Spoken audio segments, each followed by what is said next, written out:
2 মাস আগে এক বোন আমাকে ইনস্টাতে একটা ডিএম করে, একটা ফটো শেয়ার করে, বলছে দিদি একটু দেখে বলো না দিদি, এর সাথে আমার বিয়ে হবে তো? আমি জিজ্ঞেস করলাম কতদিনের আলাপ, কিভাবে তোমার সাথে আলাপ হয়েছে, সব বললো। বললাম সত্যিটা জানতে পারবে তো? হ্যাঁ দিদি বলো, যেটা বলবে সেটাই। অনেক দিনের পরিচয়, প্রায় 7.5 বছরের ওপর। আমি বললাম তোমাকে শুধু ভালোবাসে তোমার সম্পত্তি দেখে, সে কিন্তু তোমাকে কোনোদিন বিয়ে করবে না, আর ভালোবাসা বেশি দিন তোমাদের থাকবেও না। ওমা, সিন করলো। তারপরে কিন্তু সে বোন আমার সাথে পুরো কথা বলা বন্ধ করে দিল।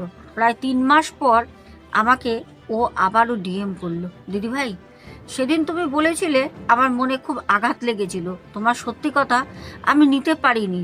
আর আজ ও আর নেই, কারণ সে ছেড়ে দিয়েছে, ছেড়ে দিয়ে অন্য মেয়ের সাথে প্রেম করে ঘুরে বেড়াচ্ছে। তাই বলি, আমি যেটা বলবো সেটা বাস্তব হবে, শুধু সময়ের অপেক্ষায় থাকো।